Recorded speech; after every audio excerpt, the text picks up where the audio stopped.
Hello, everyone. This is Mel Raposo, Chair of the Kauai County Council. And, last year, American Idol, Ian Tongi brought it home. He won it all. And during that competition, he was asked one simple question: why did you leave Hawaii? Because at the time he was residing in Washington State. And he said, I was priced out of paradise. And, that was very profound. And I think for those of us that live here in Hawaii, we know that to be true. And I decided to invite my good friend, colleague, Councilmember Bill DeCosta. And the reason I invited Mr. DeCosta is because myself, I have two children. Barron, my oldest, my son lives in Hillsboro, Oregon. My daughter, Nicole, was living in Portland, Oregon, and about 2 months ago, relocated to Austin, Texas. And it's not easy. And, my colleague here, Bill DeCosta, he has 3 sons, and 2 of them currently reside on the mainland. So welcome, Mr. DeCosta. Welcome. Appreciate you, Council Chair Raposo, spending some time.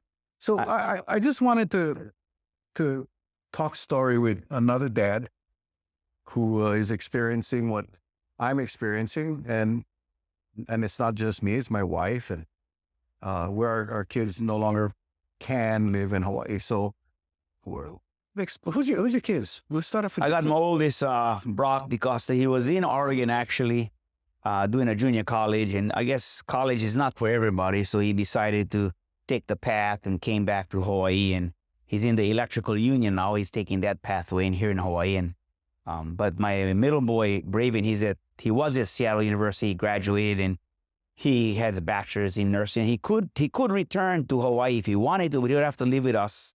And, the rental market is so high priced that he would be working to pay his rent. And he said, Dad, for what I can get paid in Washington at a hospital and get my rental home, I feel like I can do more with the money I had in Washington. So he's currently staying in Washington. My youngest, Bronze, is at the junior college in California. We're going to be transferring to a university, Chico State, this semester.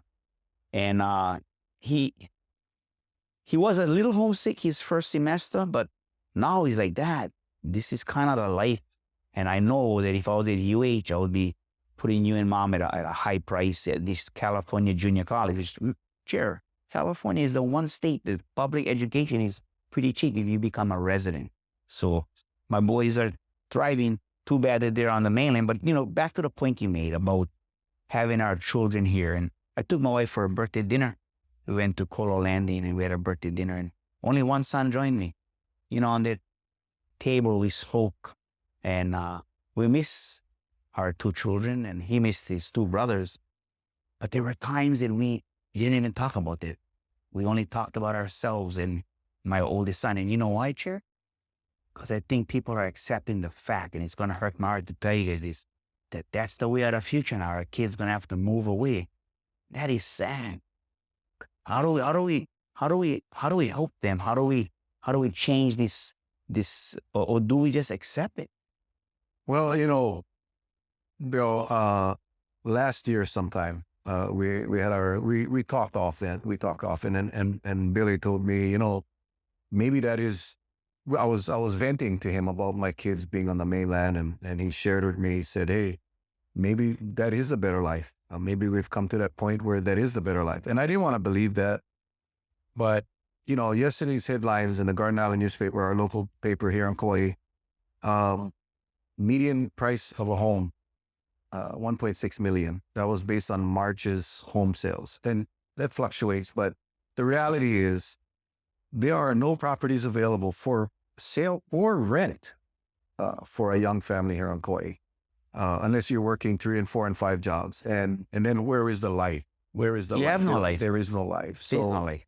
I think that's kind of what I wanted to discuss with you again, a dad who struggles with not being able to be with your kids. We grew up at a time, Billy, that all of our family members lived here. We shared birthdays, Christmas, Thanksgiving. In our case, it was very common for us to all get together at one auntie's house. All the cousins knew each other because they all lived here. And we had a choice. We had a choice if we wanted to stay. And I had a lot of classmates that left for the mainland by choice. But the sad reality today is that our kids today, many of them don't have that choice. They don't have generational properties. They don't have families with money. They don't have lands across this island where they can at least have a head start. So it's sad that the whole way that we were living is gone. And is that the new Hawaii? Is that the new Kauai?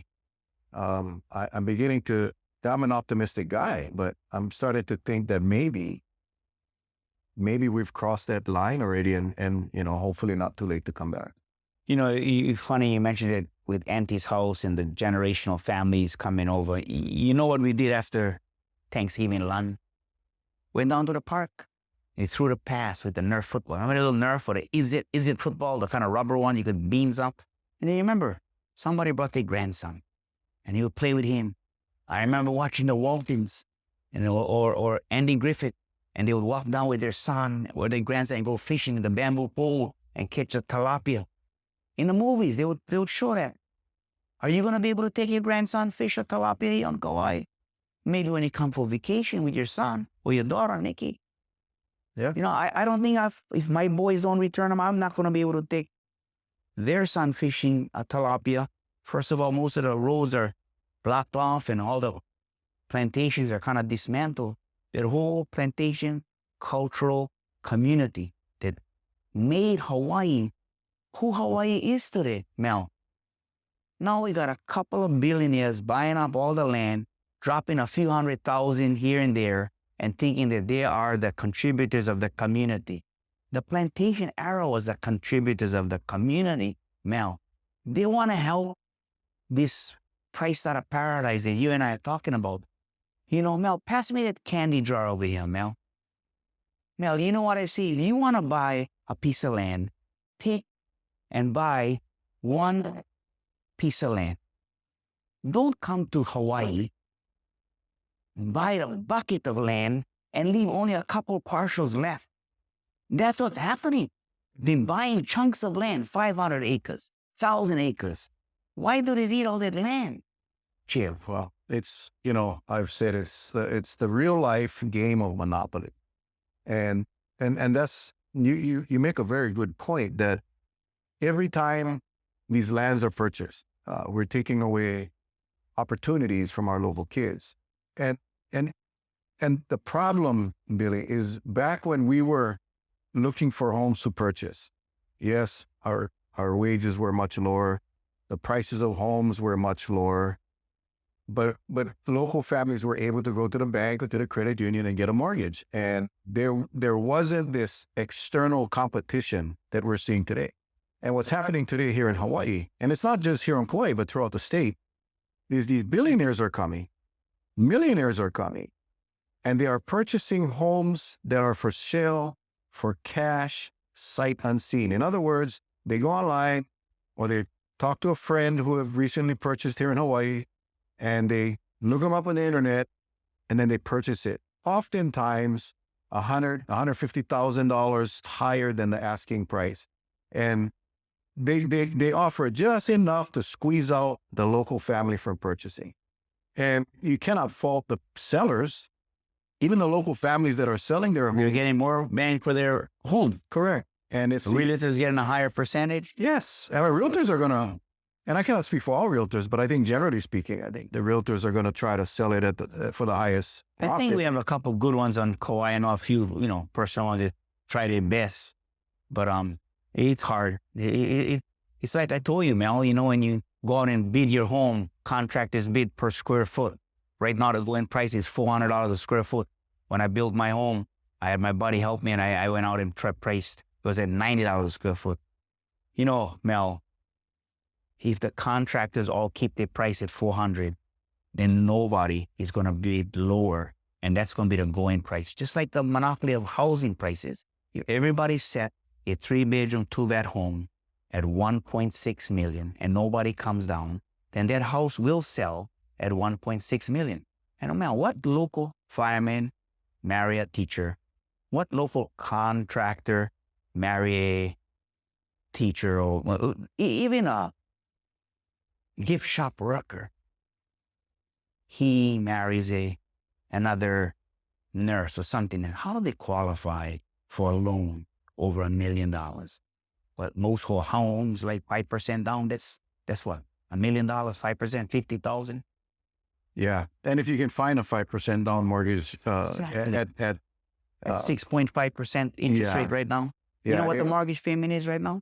You know what that would be? If they put 50 grand down on $1 million house, the mortgage would be about, man, give or take $6,000 a month. Yeah. I mean, there is that dream of homeownership in Hawaii for young families is non-existent. And that is what is the most frustrating thing. And you and I sit on a council that makes decisions. We set policy, but we don't control the external forces. We don't control the market. We don't control basic economics. It's a supply and demand.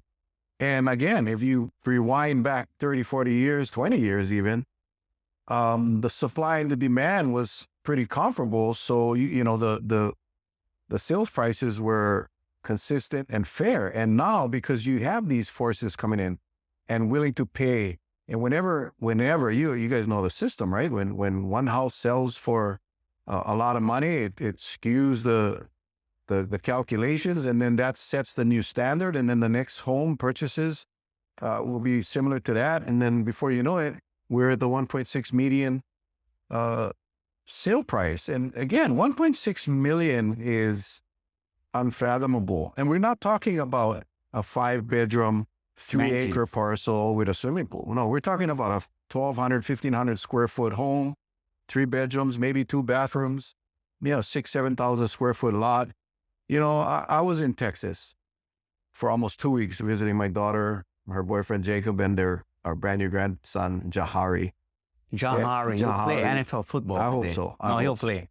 Then maybe then they can afford to come back home. But they're in Austin, Texas, and they're out. They're about 15, 20 minutes outside of the city, and they live in a nice community. And we spent some time just looking around, and I got to tell you, when I see what's available for the young families up in Texas, and yes, it's not Hawaii. Hawaii is paradise, right? We got the beaches and we got the mountains, but when you're looking at everyone's dream, vast majority of our young people's dream is to have a home that they can one day buy. When you're here, it's that dream just goes to the bottom of the list because it's just so far out that it's hard to reach. But in Texas, $300,000 to be exact, $289,000 was one house that I looked at. 3-bedroom, 2.5 bath, 1,800 square feet, beautiful home, all new appliances inside.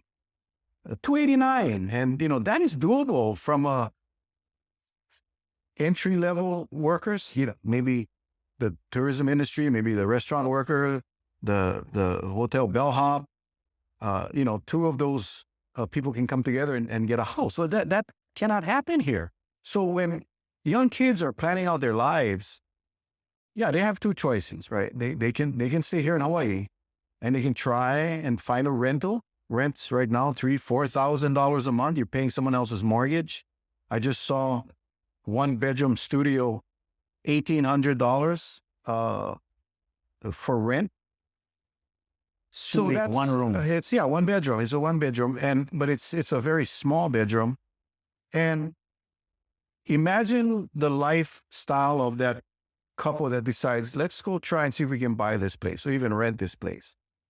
They're working, possibly more than 1 job apiece, and the stresses of life when all you're doing is working and you don't have the opportunity to enjoy the beaches, to enjoy the mountains, to enjoy. I mean, let's be very objective, Billy, when we discuss this. Where's the quality of life when you live in Fomau, when you pull out in the morning and you get into that traffic, and it takes you, half an hour, 40 minutes to get to Lihue? I live in Wailoa House Lots, about 8 miles away. it's not uncommon for me to spend a half an hour, 40 minutes. And yeah, maybe on the mainland, that's typical. But when we're talking about 7 miles to get to your workplace, you're spending a lot of time. Now, think about the people that live far away from their workplace, and they're spending an hour in the morning to work and an hour back or longer. And after working their second job. And so we talk about quality of life. Now that's from choice number one. Now, choice number two is to relocate to the mainland where you can find a nice place. And I'll use Texas because I was just there and I'm very familiar with the prices of housing there. In my daughter's case, we're very fortunate. Her boyfriend has a very good job. He's a finance manager at a dealership. She doesn't have to work. And even if he had that job here on Kauai, she still would have to work if they wanted to purchase Maybe two jobs. And maybe 2 jobs. So that's what our kids are facing now. And once they get their bill, I don't want to discourage you, but when my son was going to college, he started off at UNLV and ended up at Western Oregon. I always thought, and my son did too, that he was coming home, that he was going to be a fireman at home. But after they get the experience of seeing what's available, the opportunities available, and the lifestyles that they can live, I hope your son comes home.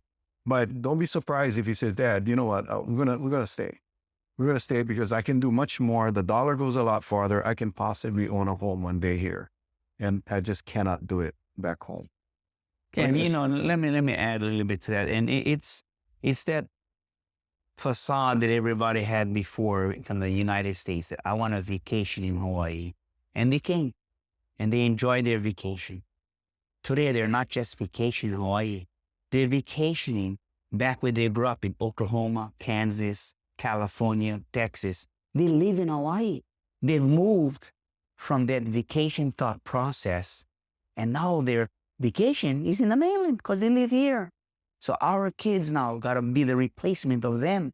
So our kids got to go be the resident with a vacation now in the Oklahoma, the California, the Texas, the Oregon. And that last hidden secret, the 50th state, Hawaii, it's now not a secret. Sure, before the billionaires and millionaires, they buy land in third world countries. They buy that beach front property in Bali or South America, Brazil, Costa Rica. Today, those areas are kind of unsafe. So where's the next best safe place with the same amount of beaches and tropical jungle that comes down? Hawaii. And they've figured it out, Chair. They've figured it out. And we all want to blame them, right? Hey, you guys come here and spend all your money. But remember, we can go spend our money in their place. So sometimes they ask us, hey, why don't you guys stop them from buying land? Make a clause where they got to live here for 10 years. We would love to make that clause. We tried to talk to our Congress and senators. That's where the clause got to come from. Because in a state of the United States, what's discriminatory is when you tell one group of people, you can buy in Texas, you can buy in Las Vegas, but you cannot buy in Hawaii. If you cannot buy in Hawaii, then you cannot buy in Las Vegas, and you cannot buy in Texas. It has to come from Congress, from Senate, not from a council member. Yeah, that is, everybody here is so frustrated and angry because it's hard, Billy. You know this. You're experiencing it. That's why I asked you to join me today, because you know exactly what I'm feeling, because you're experiencing the same thing with your sons. But who wouldn't buy in Hawaii? Who wouldn't buy, right? If you had the opportunity, because this is, like you said, it's safe, relatively safe compared to all the other places. But how are we going to preserve this place so that our kids can stay if they want to stay? That is the hardest thing for me. Is every time I talk to a parent or grandparent of their families that have been forced, really, like Ian said, he was priced out of paradise. There's a few things, Chair, I believe we can do. I'm not sure if this is the time and place, but when the wealthy billionaire comes and buy a house lot in Princeville or Haena and has a beach home, and he or she or their family lives on 1,200 square feet lot or 1,800 square foot lot or half-acre lot, that's fine. They bought their house.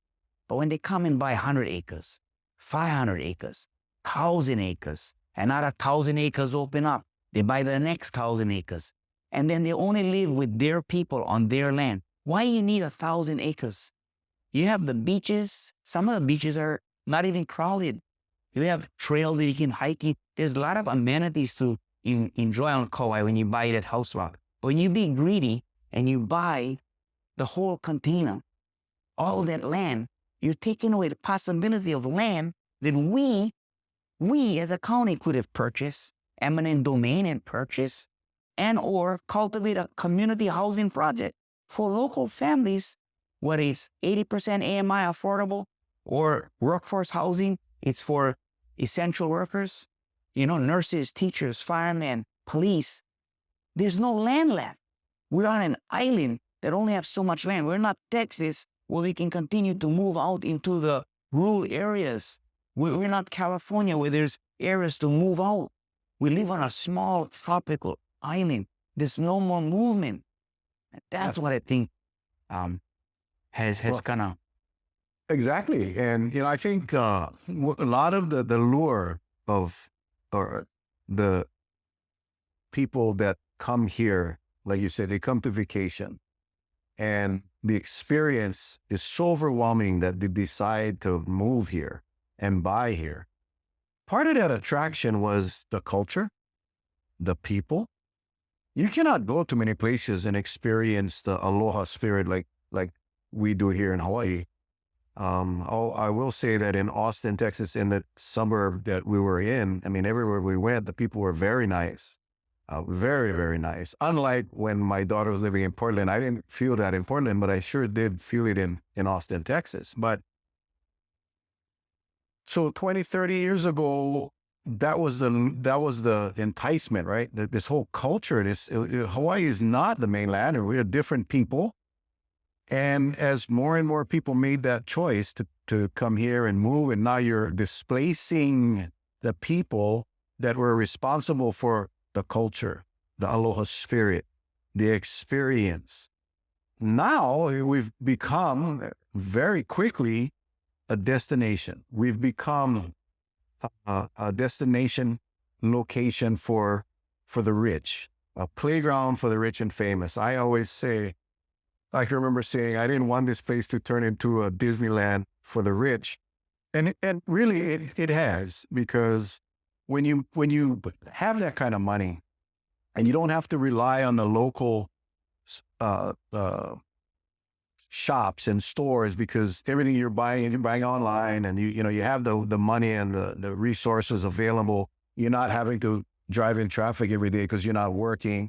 You're able to work online and make a lot of money, and you're basically isolated in your little. Yeah, you're not a community contributor. Very correct. And again, we're not speaking for all, because we have some very wealthy people on Kauai that do give back, of course. But when you look in totality and the impact that has occurred because of these people moving in and buying out these large tracts of land and really forcing prices up. When that happens, now Barron, Miko, Braven, Bronze, the opportunity is no longer here. The opportunity has now surfaced in Oregon, in Washington State, in Texas. I have a nephew that lives in Iowa. I have a nephew that lives in Illinois. These are my siblings' kids that just cannot afford to live here. And that is what I'm having a difficult time with. I really am, Billy. It's because you would think, as a council chair, as a council member, we have that ability to make those changes. But as I stated earlier, when the external forces are the cause, we don't control the price of gas. It's over $5 a gallon for gas here. It was less than $3 a gallon in Texas. Bread is $8, $8.99 here. Milk is like $7.99 yeah, and it's $2 in Texas. So when you add all of that up, you run out of money really, really quick. And our kupuna on fixed income, that is probably my biggest heartbreak, is when I talk to the kupuna and they made Hawaii who Hawaii is. Exactly. And those large landowners, I'm going to say it, large landowners left in Hawaii, and you know who we are. We can start from the west all the way to the north. Those are the plantation, large landowners. You need, and I believe Grove Farm has done good about that, but you need to give back some parcel of land for community housing. I'm not asking you to give the county the land. I'm asking you to work with the county, come up with some kind of infrastructure cost that the county can join in with the private landowner, and we can make a quality subdivision at an affordable price. You realtors sell it to the locals before you offer it to anybody else. And let's start creating this community. It can be done. I think we may sound like the Debbie Downers today, but we're not. We're trying to be the Debbie solvers today. We're trying to solve the problem. And so we identified the problem. We spoke about it, how it comes from our heart, how many families feel like us. Now we like to give you guys a couple of solutions. And we've done. On this county council, we've done the YML 400, which sits out there on 400 acres. Hey, I don't know if they lost the best buy. It's a little bit of swamp land, but we did buy that land. We have the opportunity to buy land. We bought some land in Kilauea. Although we had to condemn it, we didn't want to condemn land. But when there's no other land, we have the ability to condemn land. So if we, Mel, and I'm just going to say this real briefly, if we find a way that we can tax not the local residents, but tax the residents who live here part-time or come and go, those are the guys, the people we need to tax, whether they're staying at a hotel or a DVR, and use that money to address community housing, go out and start purchasing small parcels of land and create these subdivisions. And the landowners, if they don't want to carve out a small piece of land, and we have the right to change the zoning on land. So we can buy ag land at a price or condemn it and buy it at a price and turn it into an R2 or an R4 or an R1, whatever we want. And we have, so there is ways to do it. The trouble is you don't have enough political members who are willing to take that pistol and fire it for a job. And that's what we need to do, Mel. If we expect to take your grandson fishing at the local reservoir. I know. And that is, again, the heartbreak. I spoke of the biggest heartbreak is our kupuna, but then our keiki. Our keiki, who my grandson will, he's a Texan now. He's not a Hawaiian. And he has never, he came to Kauai at a very young age, but when he was a little infant, but he will not experience what we experienced. When we grew up, and this is what I love about this place and the way we were brought up. And my family's all plantation. Like everyone that was born and raised here, gotta be in the 90% tile was all here because of the plantations. And we grew up, Billy, without any issues with people of different races. I didn't know what racism was until I went to the military. And the one thing that one value that I learned from my parents was give when you can give. Give when you can give. If you needed something in a camp, living in a plantation camp, and you needed sugar, salt, ketchup, your neighbor would share. And it was with no expectation of no, not even a sense of lack of pride. Yeah, it's just like, hey, auntie, who wasn't even your real auntie. Right. Or some Japanese lady who would give mochi during the Japanese New Year, and then we would share smoked meat or mangoes, avocados. Mango, You could just go get the mangoes. If you wanted a mango, but we knew we would take the mango to eat. Yeah. We wouldn't go take the mangoes and go sell them.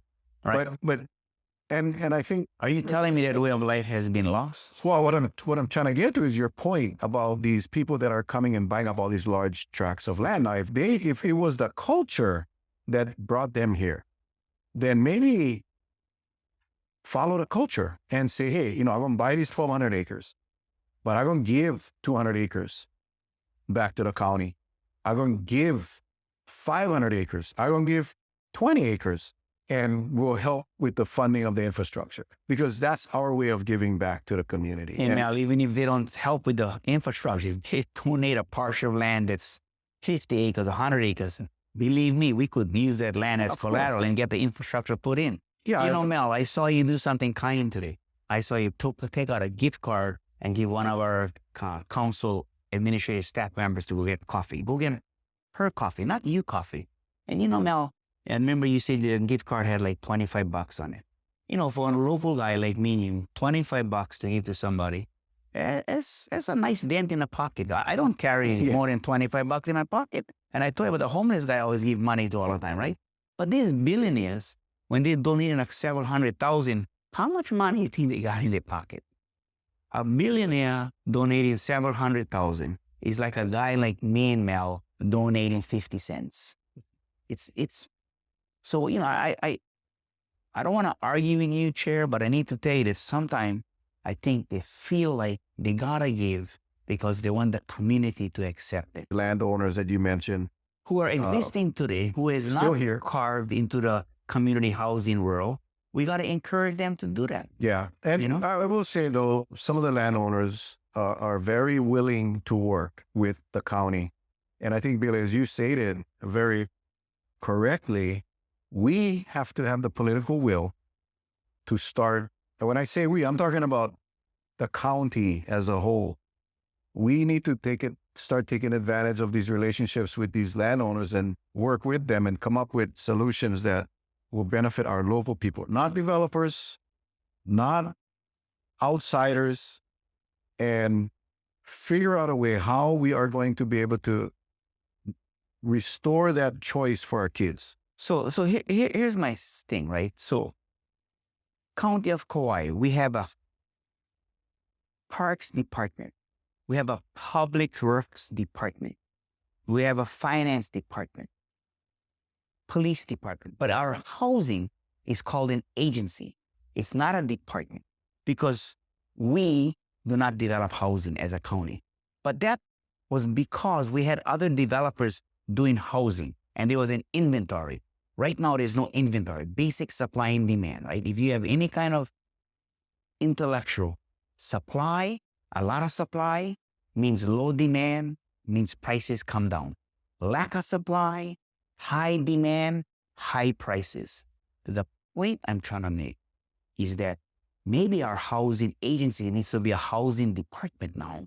And maybe we got to put more funding. And we as the county got to lead the charge on crafting these two types of homes. The one for the 80%, 60% AMI, these are for, like he said, your entry-level workers making 40 to 80 grand.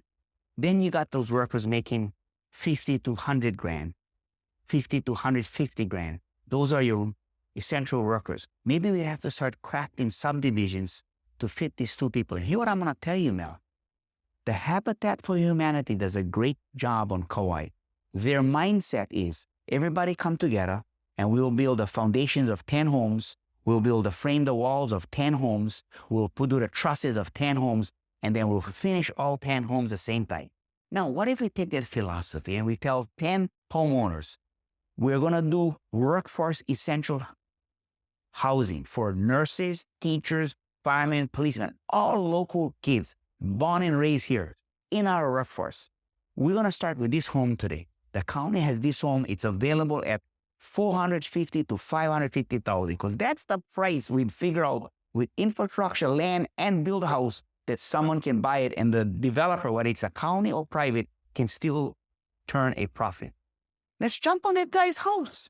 Let's help him build his house. Let's bring the high school kids from Kauai School, Waiman, Kapa, build a tiny house on their campus with kids. Free labor.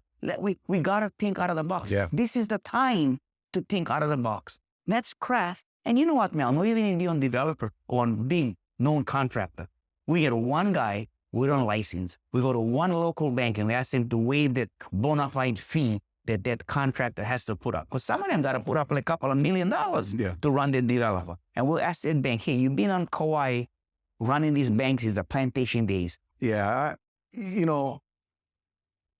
they have the resources to make such a difference on this island. And again, some of them do. They don't publicize it, but I think everyone can do more. And I think even the large... We gave you plenty of business. We're going to ask you to go out on the limb and help us in this developmental project here, right? I think people like you and I got that mindset, like think out of the box. The light bulbs are going on now. One thing we know is what we have been doing isn't working, right? It's just not enough. It's that we cannot create enough supply. And if when developers create supply, when you look at private developers that are creating supply, we got to ensure that that supply is geared to the local families. And again, I think the Habitat model is one that works really across the world. Habitat is well known for their projects, and what a concept, though, and it's kind of a concept that the old Hawaii used to be, where we would all share in the work and share, like the old hukilau, right? Everybody went down to the beach, everybody went lay the net, everybody went pull the net, and we share in the fish. And we forget when the net broke, had a guy in a plantation and repair his nets, and all you do is drop the net off, and he would sew your fix your net, call you up, and you go down there when you like pay him, take your money. Yeah. When you bring on smoked meat, my grandma used to make the Portuguese sweet bread. We make the oro bread. I mean, the guy who fixed our fishing net is the same guy that can help us put the roof on our house when the roof shingles blew off in a hurricane. Yeah. I mean, look, I'm going to look into the camera and tell you this. For all you young Hawaii kids out there, boys and girls, don't give up hope. When you give up hope, you've thrown in the towel. There's ways that we can do it. And I'm going to look deeper into the camera and tell you politicians out there at the county level, at the state level, at the House of Representatives, Congress, you guys, don't forget about our youth who would like to live in Hawaii. Let's go make this dream come true. Let's work hard and put together our brains, and let's come up with a plan to make this happen. That was inspiring, but that is so true. I think so. I want to just go build a house right now. Yeah, I know. Me too, man. I Billy was a teacher at Kapua High School that led that charge and taught these kids. I need to tell you that when we built that, the principal asked me, he said, he moved up, our VP, Evan Costa, he moved him up from out of the wood shop into VP, and the guy is excellent with kids' behavior. And they said, hey, we got 5 pavilions they got to finish. I was actually working up a district office. I was a co-care teacher. And he said, we got one tiny house we want to build. We want to be the first in Kauai to build a tiny home on the campus. Because I think one of the senators passed a law that you can build teacher housing on campus now. So I went there and I said, hey, put on your tool belts and let's go. And my secret wasn't just taking the best kids. My secret was taking the kid that never like be and never like work and make him or her feel empowered that they will contribute, and everybody come together and work. And we put the buildings up like a two-shaped. You heard about my success story to KCC. They told you that, right? Yeah, they talked about the success at Kapua High School. But I saw it with my own eyes. I was at Kapua High School doing a classroom visit, talking to some kids, and I asked the teacher, where is DeCosta's classroom? It's right there. And I went across, and I was just so impressed, obviously, with the construction of that tiny home, because it was as if a contractor built it. But I was more impressed with how the kids and yourself had that relationship that I don't know, I didn't see you teach, but I saw how those kids, the relationship that they had with you and the way that you spoke with them and they spoke with you was... It's just simple. You just treat them like how you want to be treated. It's as simple in the community, our constituents, our testifiers, our mayor, our councilors. We just need to treat each other like how we want to be treated, That's like when the people come from the mainland and buy their piece of property in the community. They need to treat our local people like how they want to be treated, Yeah. Well, I like you said, it sounds doom and gloom, and I appreciate you reminding us to have hope, especially for our kids. I hope one day our kids decide to come home. I hope one day my grandson will be here in Kauai. I hope to see him play at Medina Stadium and Hanapepe Stadium. I got to be ready to accept the reality that it might not happen, and I'll be watching him play in Texas or wherever they may end up. But we got to do a better job, and we never forget. I think that's the hardest thing, because now Jahari is going to learn the culture of Texas. And my daughter hopefully can infuse some of what she has in her. I still see her. She still carries herself as a local Kauai girl. I got to tell you, with all the people that we saw her engage with, I think she's still that local Kauai girl. I can only hope that passes on to Jahari. And when my son decides to have kids, I hope that happens as well. Because we are at risk of losing a generation. And when you lose that generation, when you replace our local kids with people that have the resources to come here and make this their playground. Where are we going to be in 20 years? We're going to be like a Dubai, or people are not gonna, there'll be no local residents to work.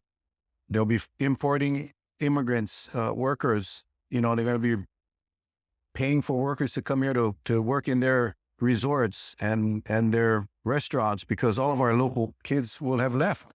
So you're right. I think Congress, state, county, nonprofits, everybody has a stake in this.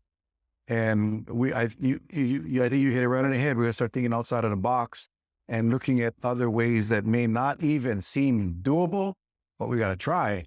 I like the idea about creating a housing department, because in the past the issue was that the county housing projects were competing with the private developers. But as you stated, we don't have the private developments going on anymore because of cost, because of price, and the difficulties in creating subdivisions. So when that is not in existence, then the county's got to step up, and the county's got to go look for land. The county's going to have to go up and look at developing this land and building homes. I always told this chair, and this was your idea with me when we had a cold Pepsi and smoking our Juliet and Romeo cigar. And I told him, Chair, what's a nonprofit?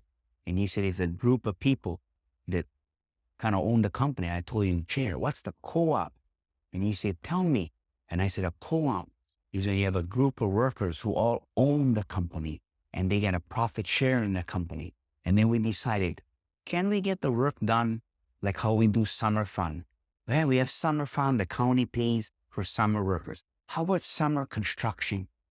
How about we employ 16 and 17-year-olds? I think 16 is the lowest age. Yeah, no, 15. yeah. Used to be 14 with parents' tickets, and now they're too young to work. Anyway, but how about we create a co-op of construction workers, girls and boys, Waimea, Kwaiswu Kapap, and all summer, all we do is build homes, and the county has a stipend for them at the end of the summer. And you pick and choose. You can be the draftsperson. You can be the one that pound the hammer. You can be the one that shoot the grade on the transit. And then we're going to call out people like Mr. DeCosta to go out there and give back community. Have the DOE put a stipend for their teachers out there teaching how to shoot the grade, teaching how to swing the hammer. And we join in on this development from the county on these houses that, like how Habitat does it. Now we do it our student co-op. And we go out there and we ask these healthy bodied homeless people that are walking around, would you like to be part of this co-op? Oh no, I'm okay. I just don't have a house. Come work with us. We have a place you can stay. You contribute, you work. Maybe we could think out of a box and create something that needs to be created. Because if we cannot curb the cost of materials coming in from the mainland, we can definitely curb the cost of labor. We got to find labor in other avenues. And if these contractors are too busy building billion-dollar homes in Kufui'ula, out there in Koloa, some of those homes cost $1,000 a square foot to build. Why would that contractor want to build a 3-bedroom home for a local family? So let's create that co-op of hardworking, construction-minded students who maybe want to go on to college, like my son in construction management, and become a contractor, become a construction worker. I think maybe you should lead that charge. I think there's ways that we can do it and talk story sessions. I definitely think that's an opportunity that needs to be explored. But again, that's what it's going to take. It's going to take a bunch of people from Congress to the local counties across this country, and more specifically this state, to come up with ideas and programs that we need to do it, or I don't want to wait until it's too late.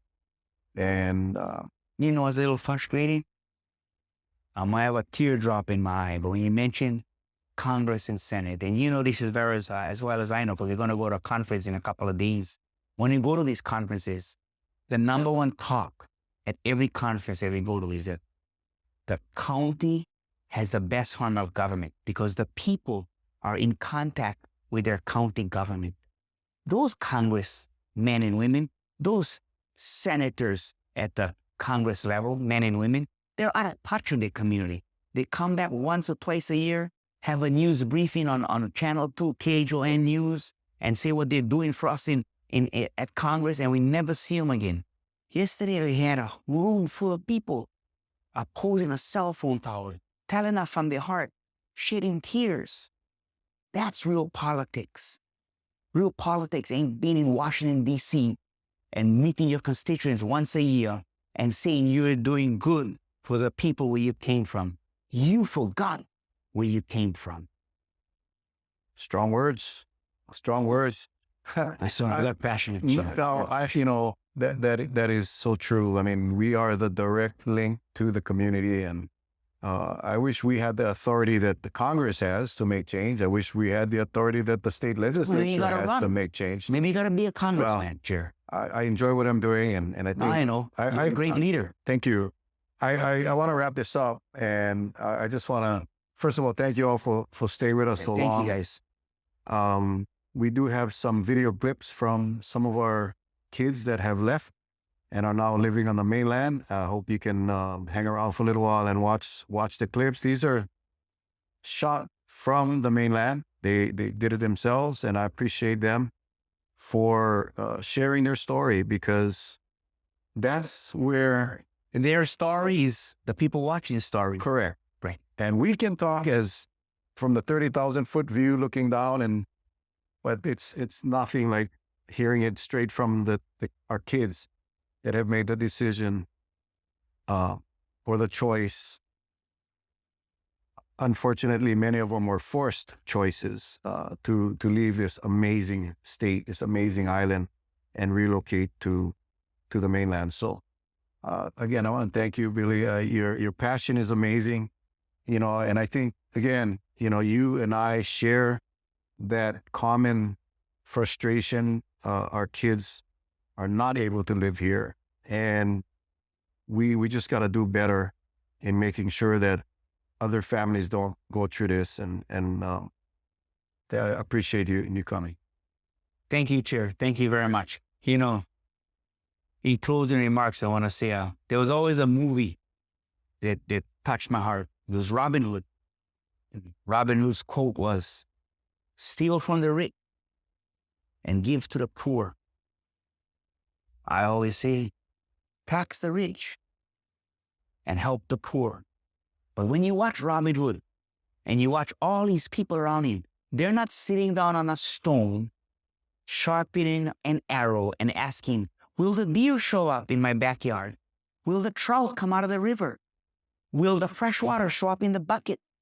Will the treehouse be made if I just stand here and watch? You gotta go out and work hard. You gotta go make your dream come true. Don't put your hands out anymore, because there's nobody gonna give you nothing. If you gotta work the 2 jobs, and you gotta go make the dream come true, go do it. If not, you will be like me and Mel, watching Jahari play flag football at the Texas Stadium, scoring 6 touchdowns in one game. And the Kauai kids going to love that he not playing on Kauai. Hey, love you guys. Chair. Hey, love you guys, man. Thanks again. Really appreciate you. God bless you and your family. And hang around and watch these video clips, guys. And let me know in the comments what you think. Okay, take care. God bless. We love you all. Aloha.